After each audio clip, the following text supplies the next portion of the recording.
Well, welcome everybody. I'm going to go ahead and call to order the personnel meeting for Friday, January 22nd at 2 o'clock. Ms.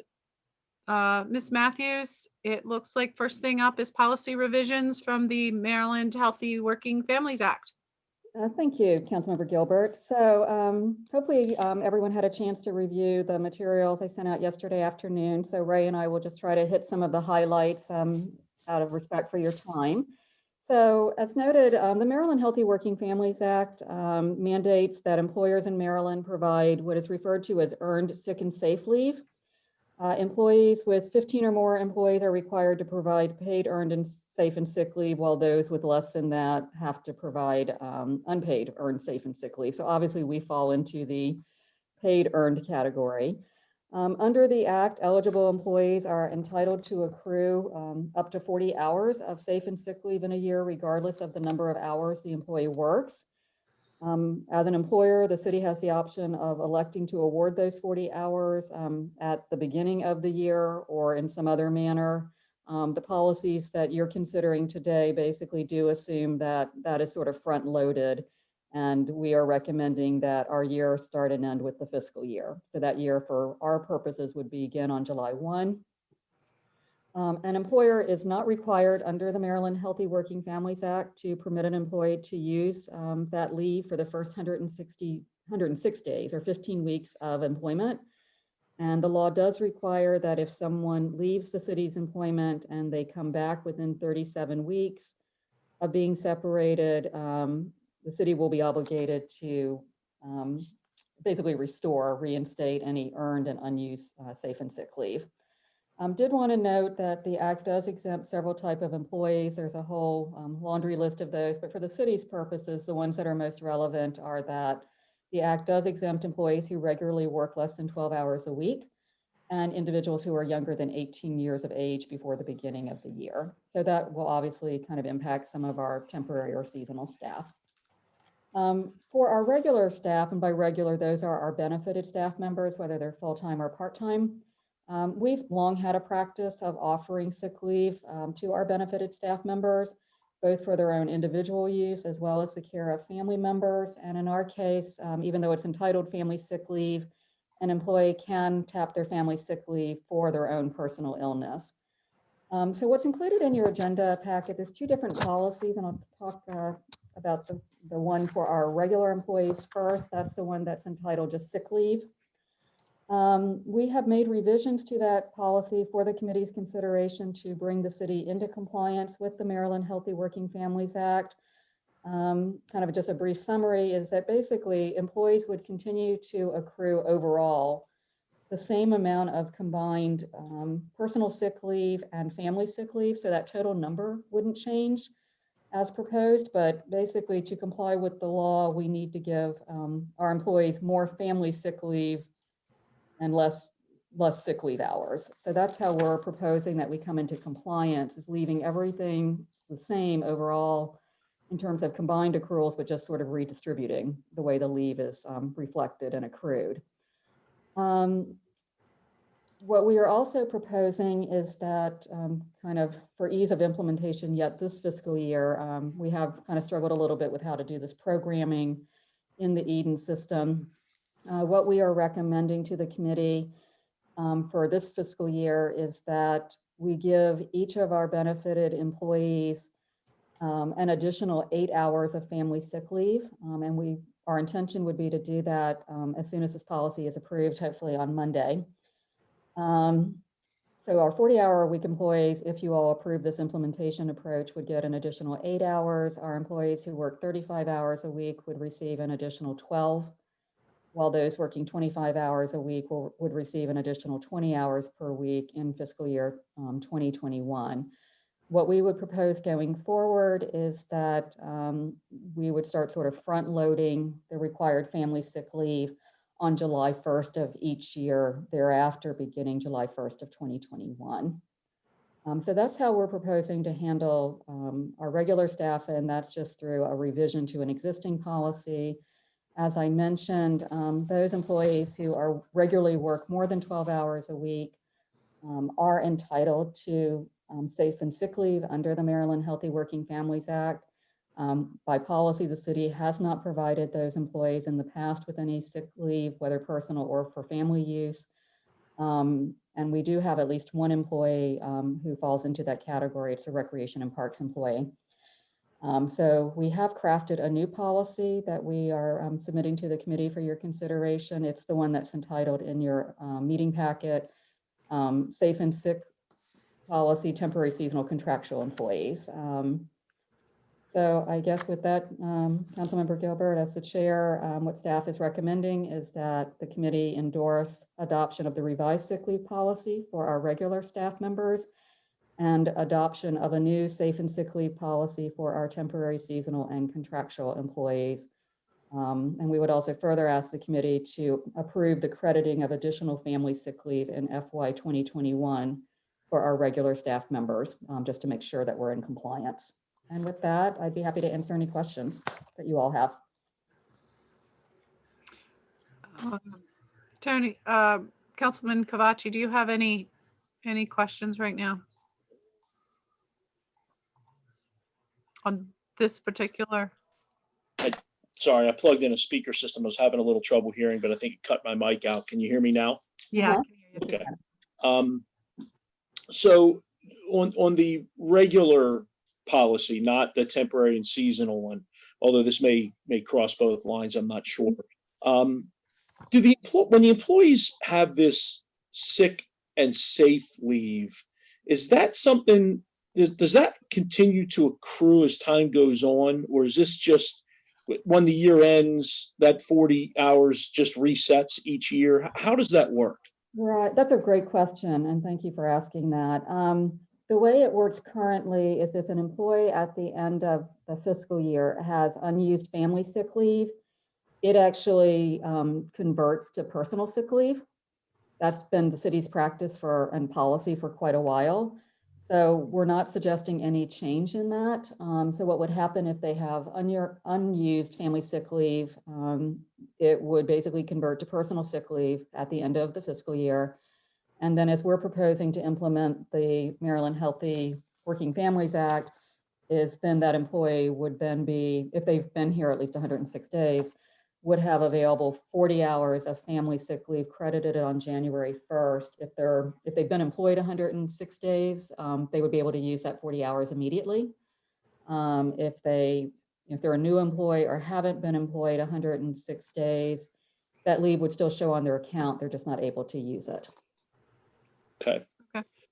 And when it converts over to that, I guess, regular, what did you call that? Regular sick leave or personal sick leave? Yeah, personal sick leave is what I call it.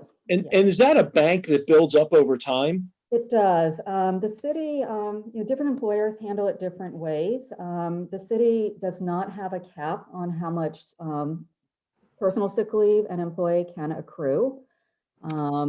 That may be something, that you all might want to have some discussion about at a later date. I've certainly been discussing that with Ms. Levan as Ray and I work with Alyssa on updating the personnel manual. But right now there is no cap on how much sick leave an employee can accrue. And if an employee is eligible to retire under the Maryland state system, that unused sick leave, there is a formula, which please don't ask me because I'd have to look it up, basically does convert to service credit. So that unused sick leave, will boost an employee's retirement if they have enough of it to do so. So that speaks kind of to what I guess I'm ultimately driving at in these questions is I think, so for me, and I'm going to speak only for myself, obviously the value to this is that we have employees that if they need to be safe, more even so than the sick part, for safety reasons, we don't want employees not pulling themselves out of commission in case they've potentially been exposed to COVID and then, by default, potentially exposing other employees. So we want to encourage them to make sure that they do the right thing. And this policy obviously helps us do that because it's not dinging them, for their, that they get paid by doing it, as opposed to having to take unpaid time or whatever the other ramifications might be. So that's a good thing. And that's what we want. But I guess my my only concern, I don't know if that's the right word, but I guess where I maybe don't really, what I don't think this policy, or at least what I don't think it should be intended for, is an additional building of a retirement bank Right. of leave time. So, they already get that if they don't use their sick leave, which I'm fine with, because if they're not taking it, great. If they Right. stay healthy and do, all that, wonderful. But I don't know that we necessarily want to be adding 40 more every year in addition to what's already gotten. I guess that's what I'm kind of thinking is, Sure. And may I clarify in case I wasn't clear? So currently employees get 32 hours of family sick leave. So that's the existing policy if you're a 40-hour week employee. So obviously everything's kind of prorated. So I'm just going to focus on most of our employees, which are 40 hours a week. They have been getting 32 hours per fiscal year in any event. What the law okay. is requiring is they have to get 40. Okay, so it's not much of a change then. Not much of Okay. a change, as I said. What we're proposing in this policy is that the overall accrual of sick leave remain exactly the same, but an employee will get 8 hours more of family sick leave Mhm. and 8 hours less of personal sick leave to comply. But since it's interchangeable how an employee can use it, I don't think that's problematic in any way. With regard, Councilmember Cavacci, to your comments about those who might be dealing with COVID-19. We have scheduled a more detailed discussion of that specific issue based on the email exchanges that at least Ray and I had with yourself, Councilmember Gilbert, and I believe the mayor was copied Okay, on all that. right, good.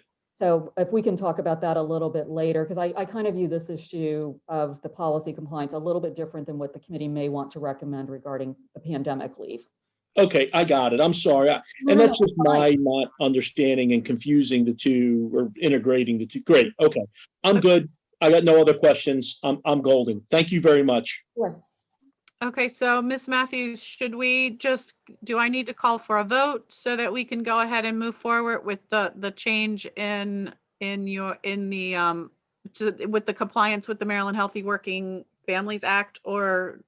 What I would think would be appropriate, Councilmember Gilbert, is that the committee maybe, if you're so inclined, provide a favorable recommendation. This item is under the consent calendar on Monday night's Mayor and Common Council meeting agenda. So my thought would be, with the two policies that are on the council agenda, is that the committee take a formal recommendation, and perhaps you either share that with your colleagues either by email after this meeting, or certainly you could do so Monday night as your colleagues are considering these issues. Okay, all right. You can either do that by a vote or by consensus, whatever you're most comfortable with as the chair. Mayor, do you have any comments on it? Are you good to go, or? Good to go. Okay, yeah, I'm good to go. I have no problem with this, so It's by consent. We're good. yeah. Okay. So do you want us just to kind of keep marching through? Yep. Okay, so keep the next item is strictly informational, because I didn't want you all caught off guard. So I'll just provide some background, and then I'd like Ray to kind of pick it up and kind of provide an update. So I think particularly, Councilmember Gilbert, I think you were the only person who wasn't on the council at the time, but I think you're aware of this. But back in August of 2017, the city contracted with Evergreen Solutions to do a compensation and classification study. It had been approximately 12 years before the city had such a study conducted. The results of that study that started in August of 2017 were presented to the Mayor and Common Council in public session in April 2018. And then I think, as everyone on the call is aware, we then went through a 3-year implementation process of the study results in fiscal year 19, 20, and 21. So we've implemented fully the results of the study that started in 2017. One of Evergreen's recommendations that they presented to the elected body back in April of 18 was that the city not put itself in a position where we fell that far behind again. So typically you do compensation and classification studies about every 3 to 5 years. So as we were implementing the study results, our salary structure, meaning our minimum and maximum of each pay grade, haven't changed. So going into the FY 2022 budget, I just wanted to make sure that we were staying on top of what was happening in the market, that we, have some external surveying done by someone who's qualified to do that and to analyze the data and to, give a recommendation to the city whether or not our overall pay structure needs to change for FY 2022. And also, we've just come out of a 3-year implementation process. As you all know, none of these studies are always are controversial, as well as how you implement them. And I just wanted to get some professional recommendations in addition to the salary structure, but what Ray and I should be recommending to you all in terms of an employee compensation package for FY 2022. So that's sort of the background. I did include in your packet just the proposal we received from Evergreen. We have contracted with them already to do this work. So one, I just wanted to make sure the committee was aware that we have contracted with Evergreen to basically do some additional work for us, as I described. And then Ray is going to be our project manager. We've gotten the project underway, and I thought it would be helpful for the committee, just by way of background, for Ray to sort of share with you what we've done, what her next steps are. I did include in the packet sort of a milestones chart, so you had an idea of how things are going to flow. And with that, Ray, I'd like to just turn it over to you to kind of walk through what we've done and what you're planning to work on.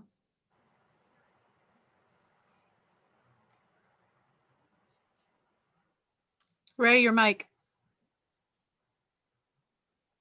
There you go. Okay. All right. Sorry about that. Good afternoon, everyone. Yes, with the timeline that we have before you, Barb and I, we met with Evergreen. We've had our completed the kickoff meeting.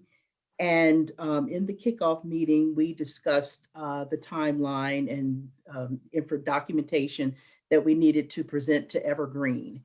And since that time, the position descriptions has been submitted to Evergreen. The communication that we are line that we're using is through Dropbox. So Evergreen has that information. They have like our salary structure with the job grades and the salary ranges. And so that's where we are now. So we're waiting for Evergreen to get back with us as far as moving on with the next step, according to the compensation plan updated schedule that you have in front of you. So we're going to, of course, we have the completion dates that are listed there. And so far we're on schedule as far as submitting of documentation and our communications with Evergreen. Okay. So really, no decisions that you all need to make, but I just didn't want I wanted you all to be aware as a personnel committee that this study is underway and sort of provide some background, and just to see, we're very early in the process, but certainly if you have any questions, Ray and I would be happy to answer them. I don't have any questions at this point. Okay.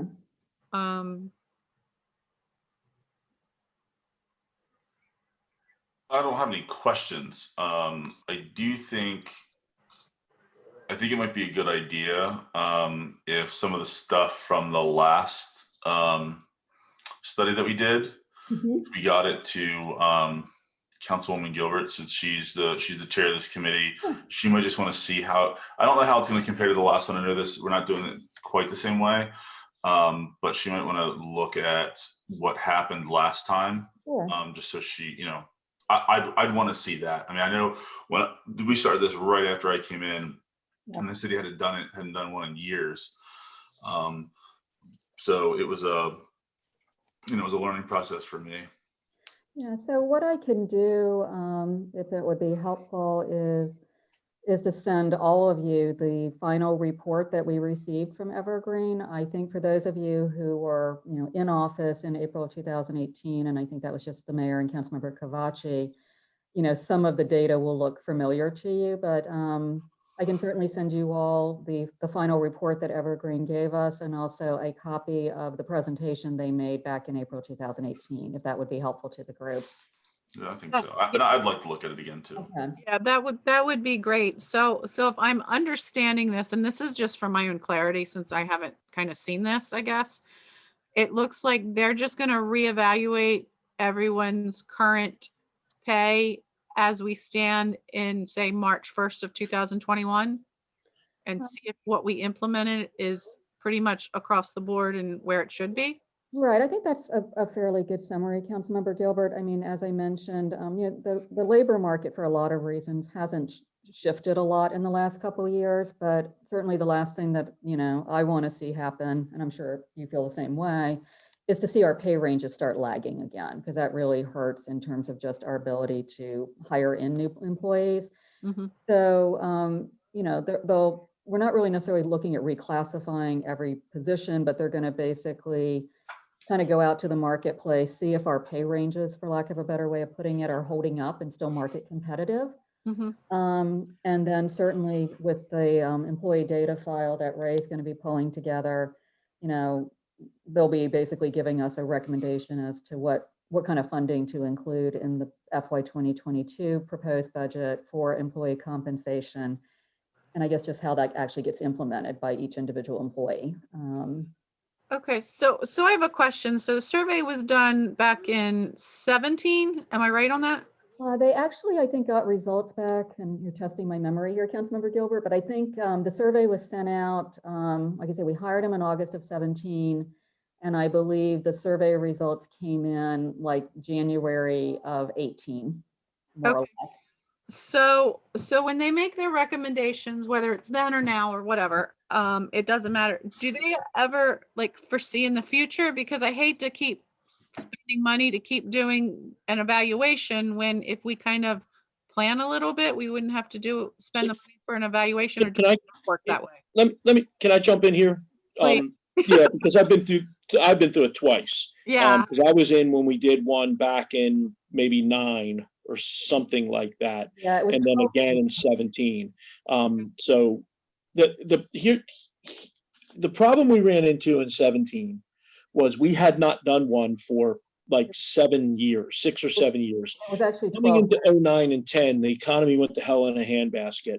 Mhm. And at that time, all we were trying to do was just not lay people off. And we had suspended all pay raises for probably a couple years. There was virtually no pay raises going on in any form or fashion.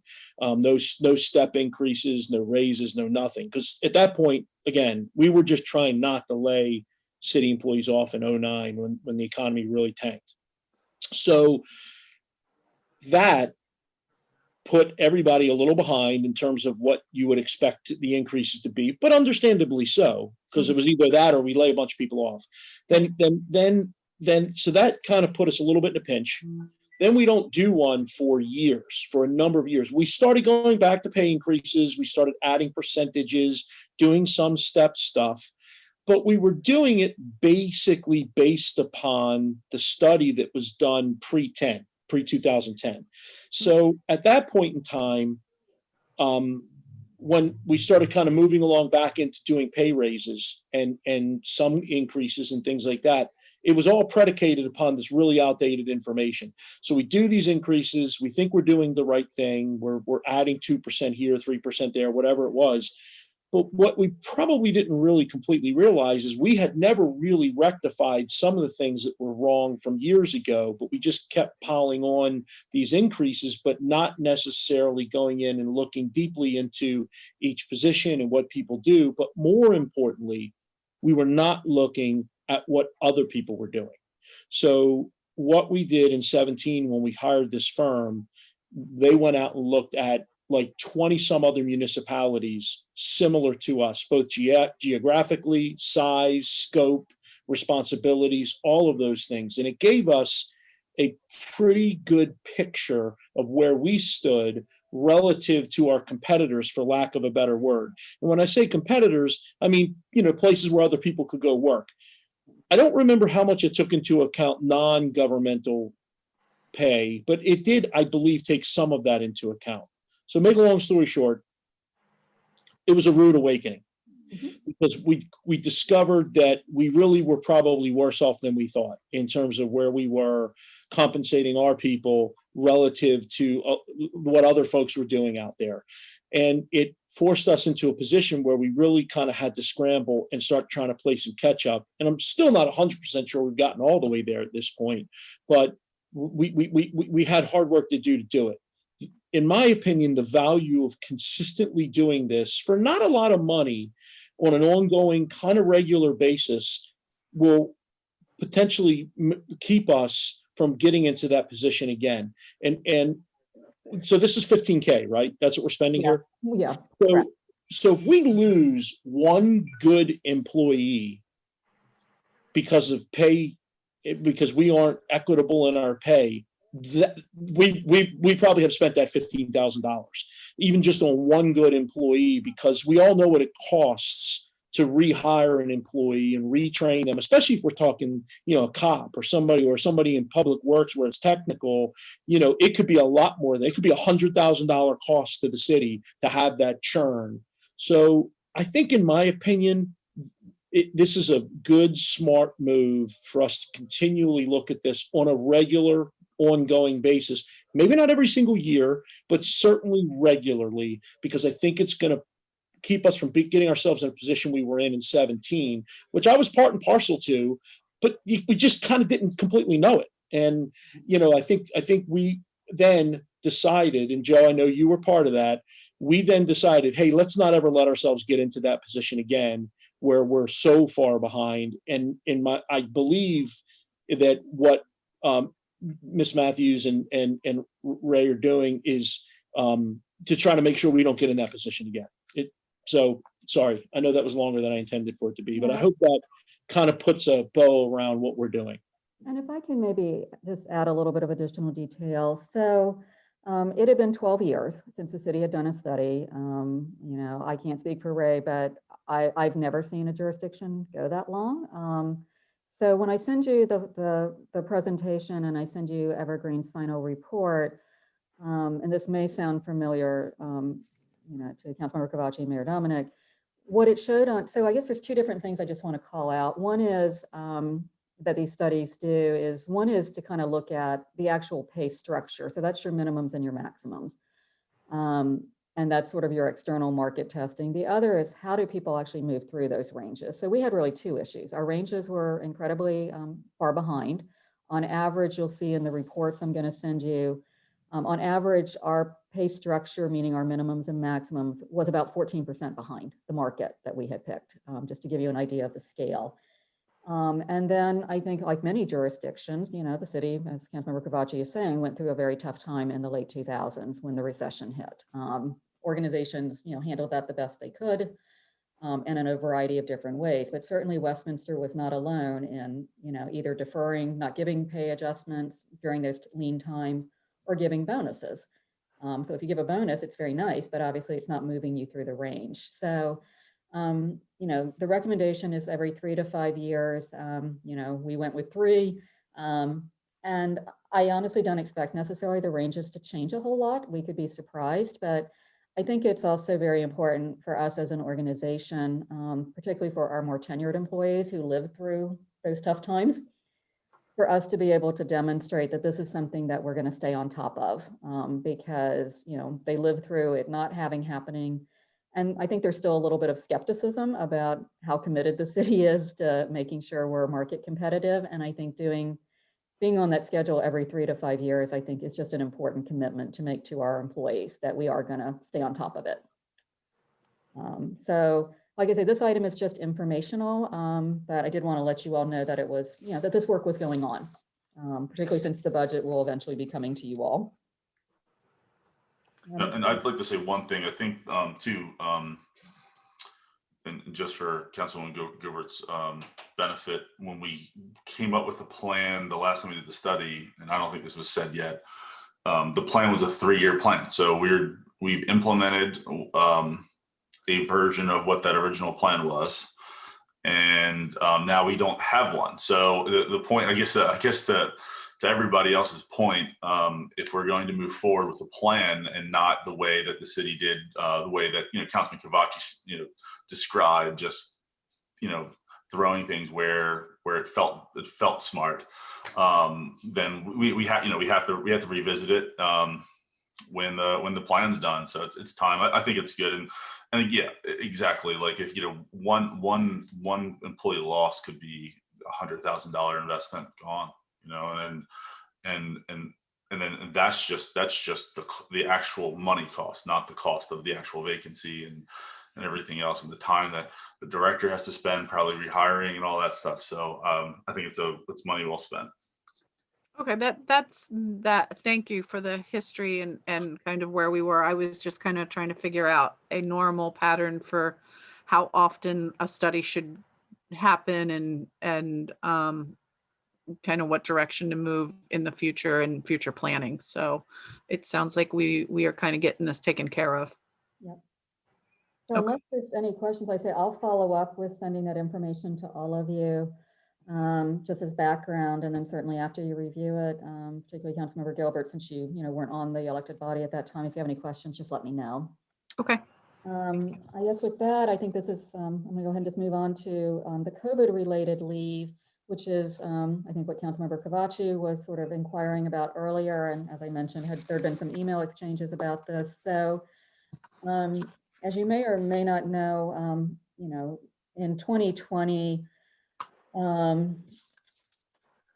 there was federal legislation that basically mandated that employers provide certain types of leave due to the COVID-19 pandemic. And I've provided in your packet kind of a brief summary that I just pulled offline of what the Families First Coronavirus Response Act, employee paid leave rights. So this was FFCRA, or was the law that mandated it in 2020. When Congress at the very end of calendar year 2020 was trying to come up with a kind of a coronavirus package, they did allow the FFCRA employer mandate to expire, and it did do so as of December 31st, 2020. In lieu of basically mandating it, what the federal legislation did that was passed at the very, very end of December in 2020 under the Consolidated Appropriations Act is it extended employer tax credit. So rather than being a mandate, it was an encouragement to private employers who actually pay taxes to try to continue to do so. And I believe the Consolidated Appropriations Act was like December 27th or 28th, so right in the middle of the holiday season. There seemed to, my sense in just the email exchange that we had is that there may be some interest, at least on the part of several of you who are members of the committee, involuntarily maybe providing some type of COVID-related leave in 2021. We do have a number of employees right now who unfortunately have either tested, are dealing with coronavirus recovery this calendar year, or have family members who have tested positive and they're required to quarantine. If the Personnel Committee is so inclined and wants to recommend to the full Mayor and Common Council some type of extension of COVID-19 leave, I think just to keep things simple, my recommendation to you would be to just mirror what the city was required to do under the Families First Coronavirus Response Act of 2020. Just in a nutshell, that required employers, now it's voluntary, to provide 2 weeks or up to 80 hours of paid sick leave at the employee's regular rate of pay, whether the employee is unable to work because they're quarantining by guidelines, or they themselves are experiencing symptoms. The act required 2 weeks or up to 80 hours of paid sick leave at 2/3 the employee's regular rate of pay if the employee's unable to work because they're caring for a family member with COVID, or if they have some type of childcare issues because of school closures, their daycare closes, or something of that nature. And then the act last year also provided up to an additional 10 weeks of paid expanded family and medical leave at 2/3 the employee's regular rate of pay, as long as an employee has been employed for at least 30 calendar days and that employee is unable to work due to a bona fide need for leave to care for a child whose school or child care provider is closed. So there were kind of two provisions of the Families First Coronavirus Response Act that dealt with, specifically, perhaps child care related issues, and then 80 hours of paid sick leave at the full rate of pay if an employee had to quarantine or they themselves had a diagnosis of COVID or potential symptoms. So that's certainly, we were working with FFCRA last year. We certainly have all the payroll codes and everything set up. So if the committee is so inclined to want to, as an employer, to voluntarily, kind of extend some type of COVID-19 leave benefits, I would suggest you just keep it simple and just kind of carry over the same provisions into 2021. But that's obviously a policy decision that, we're looking for you all to make. I'm kind of in favor of that at this point. I mean, we're still dealing with COVID.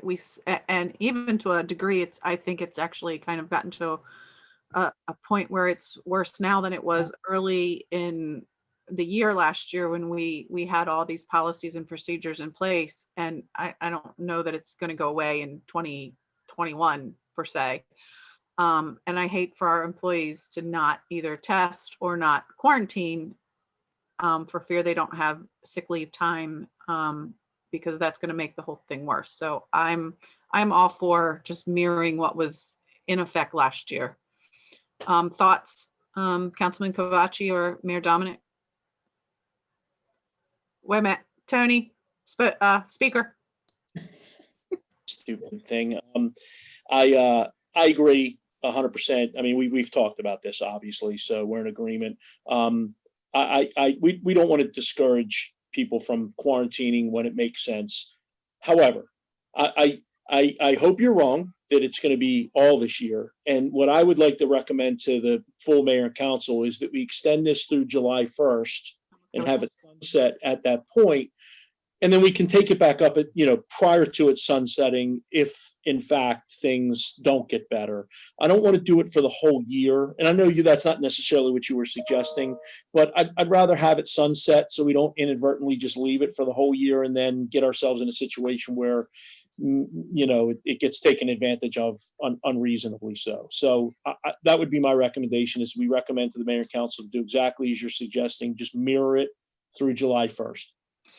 And Ms. Matthews, this is leave time that our employees have to have medical documentation. They can't just pick up the phone and say, hey, I think I've been exposed to COVID, or my sister has COVID and now I have to quarantine. It is by medical documentation. I'm just asking because I don't know. Yeah, that's my understanding. I certainly know, I had an employee who in last year who I supervise who shared with me that they had tested positive, and actually the health department called me with sort of a waffly kind of message, not to convey private medical information, but I knew who the employee was, and I made it easy for them by saying I knew who it was. So, there is some medical documentation. I can confirm that, or Ray can confirm that with Brian DeMay. He's our safety risk manager, and he actually works directly on these issues. But yeah, I don't think we necessarily just take everyone's word, and certainly the health department, there's contact tracing. Okay.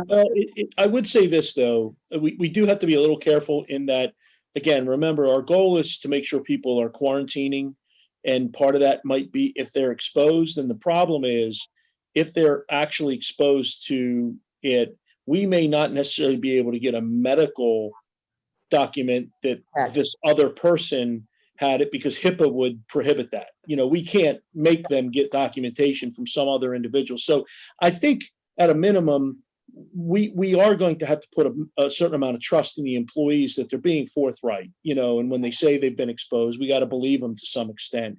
I think there is an element of faith on our part here, because I think there will be circumstances where we aren't going to be able to get probably as much documentation as we would like, but by the same token, we don't want them not to do it. So I guess that's my only comment. I think that's a very, I think those thoughts, Councilmember Kovaci, are right on point. I mean, we have had cases and we are still dealing with those. I think to Councilmember Gilbert's point, I don't know if I can give you the exact number, but we have seen an explosion of cases among either city staff directly or city staff members' spouses. And sometimes that may be, I can think of one where the spouse works at a nursing home. And the spouse has tested positive. But we have had an explosion of cases among the city staff, either quarantining or they themselves testing positive since Christmas. And that's what everyone is saying. So one question, if you all are in agreement to recommend this to your colleagues Monday night, one thing the committee may want to discuss is because, we didn't have a policy in place as of January 1st and everything expired, is we have employees, and I confirmed this with Mr. DeMay yesterday, that have had to use their own leave. So part of the committee's recommendation, if you're so inclined, maybe to recommend, if you'd like, is that the staff be directed to restore any regular sick leave that an employee has used for a COVID-19 leave matter, and that we charge the time that they've had to take to this, I'm calling it kind of FFCRA, Yeah. extension leave. Mhm. And so that may be something Councilmember I, Gilbert. I think we should make it retroactive. And Ms. Matthews, thanks for bringing that up. It is actually something I think that both the mayor and Councilwoman Gilbert and all three of us have talked about. So yeah, definitely want to do that. It's not fair that those that got squeezed in these 3 weeks, Right. they get kind of, hosed out of it. Yeah, we have, I believe we have 8 or 9 employees who are in that situation as of January. And that's why I wanted to just raise that issue. So, Yeah, I agree. okay. And I think we're going to get the support of the rest of our colleagues from the brief conversations I've had one-on-one with a few of them.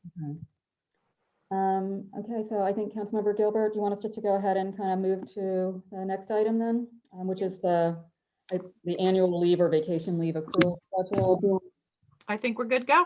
Okay, so this probably may sound familiar to the committee. You may recall at your meeting last February, so I know that's stretching everybody's memory, including mine.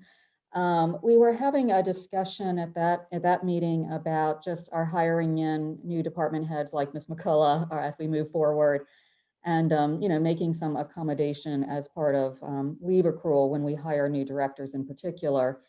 The former HR director, Ms. Childs, and I briefly mentioned to you all and did not ask for a decision. It wasn't posted on the agenda, but we did bring to your attention that the city had a kind of a differential rate of accrual for annual or vacation leave for whatever reason in the first 6 months of employment. So as things stand currently, an employee who's in their first 6 months accrues a half a day of annual or vacation leave for their first 6 months. And then after 6 months and up to 4 years, they accrue per month 0.83 of a day. So with that, it's very unusual, and Ray may jump in with her own experience, but I've not typically seen some kind of differential rate for the first 6 months. And what it means in practical terms is that when we hire an employee in their first year of employment, they're kind of not earning the customary 2 weeks of vacation that employees typically would. I'm not sure why it exists. Darlene wasn't sure why it existed. I think she may have inherited it as well. So what we are proposing before the committee today is that we change the accrual schedule and there not be a separate schedule for employees in the first 6 months. If you look at the last page of your packet, if approved by the Mayor and Common Council, we would just say from the date of employment up to 4 years, the employee would earn 10 annual leave days per year. We are not proposing that we go back retroactively, but if this is approved, the next schedule leave accrues monthly. We would proceed with making the programming changes and we would apply it prospectively. So for example, Ray has an employee who I think has been here 3 or 4 months, I think. For her, next 2 months, she would get the higher rate of accrual. So we're not trying to go back and create a payroll nightmare. Because I think when I mentioned it to our payroll person, she looked really dubious at me. But I do think, this would be something that would be good as we hire in new staff. And I think for those employees that we have currently, we would just sort of flip the switch and put them under the new schedule. So this is also an item that is on your meeting agenda for Monday. I think Councilmember Gilbert, it would be certainly helpful to your colleagues to have a recommendation, from the committee as to kind of your views on this matter. Yeah, I have no issue. I think we should just go ahead and make it a uniform amount of time. Me. Okay. Okay, so I think we've covered, Councilmember Gilbert, all the items that, staff wanted to bring before the committee. Certainly, I think if there's other issues that the committee members would like to raise, Ray and I are here. I actually do have one issue, and it could be that we have discussed this prior and I have totally forgotten it, and it could be that I just am not aware of whatever our policy and procedure is, but I was curious, about retirements. And I know we just recently had a retirement.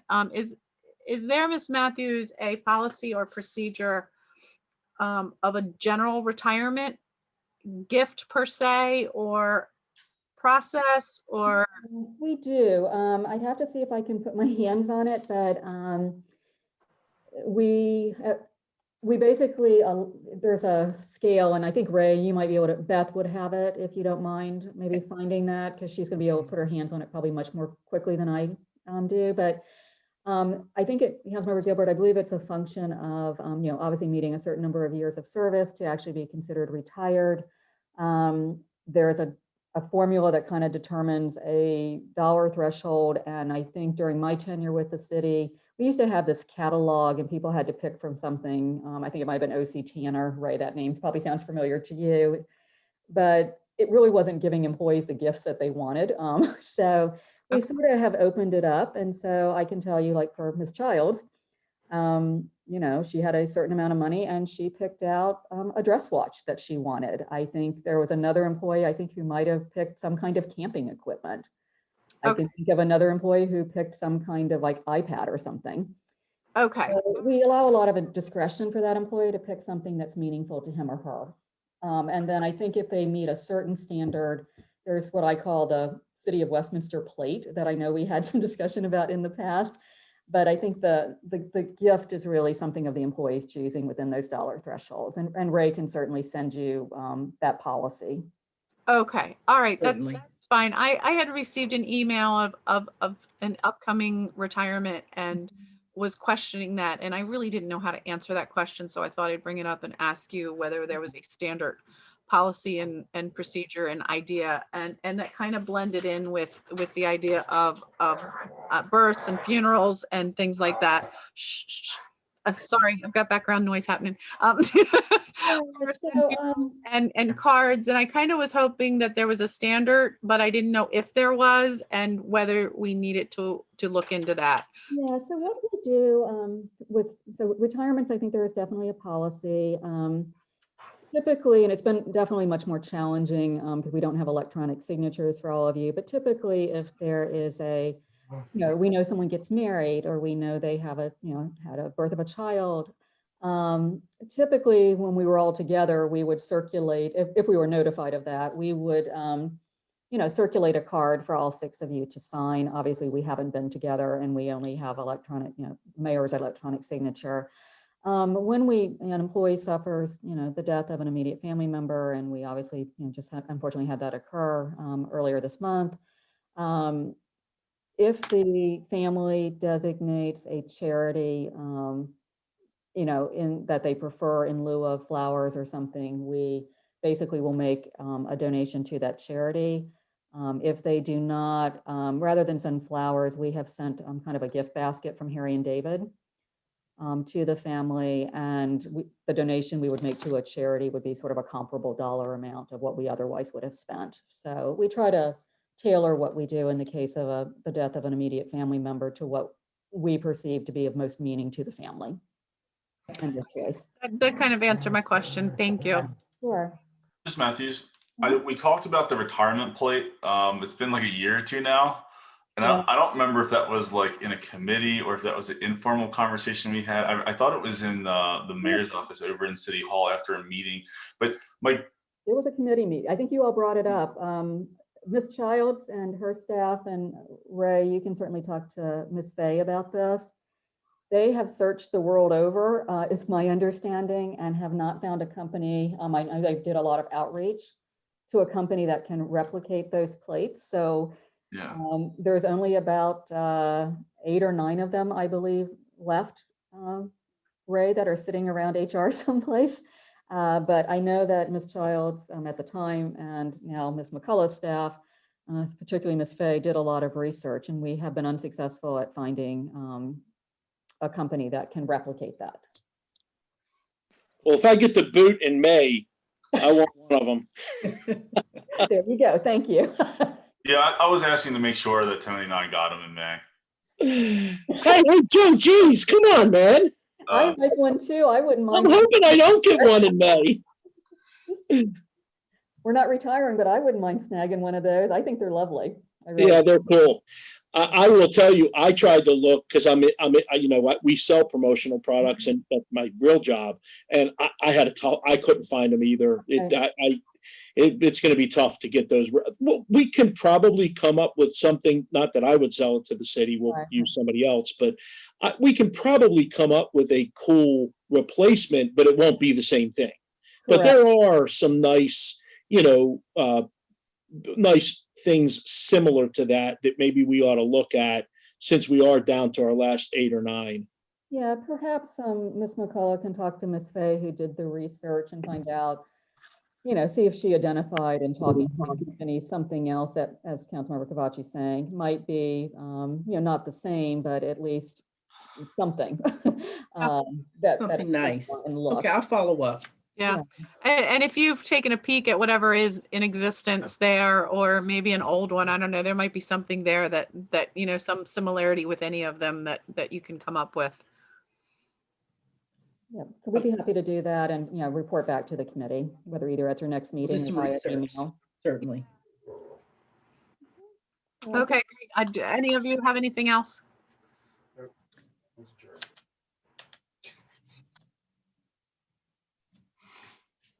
I think staff is good if the committee's good. We've covered everything we wanted to do today, and thank you for your direction. Okay, great. And then I will, Ms. Matthews, you will provide me with, well, actually, with the meeting, we'll kind of go over with the council meeting. I'll just highlight the tops. Yeah, if you need anything from me, Councilmember Gilbert, or you'd like me to send you a summary of like the COVID-19 leave, just let me know what you need and email me, and I'd be happy to do that for you. I'll take a brief summary. That'll kind of make it brief and simple, and then I'll email out to all the other council Okay. members just so they know what's coming up for Monday night. Sure, I'll be happy to take care of that for you. Thank you so much. All right, thanks, guys. Thanks, everybody. Thank Have a you. wonderful weekend.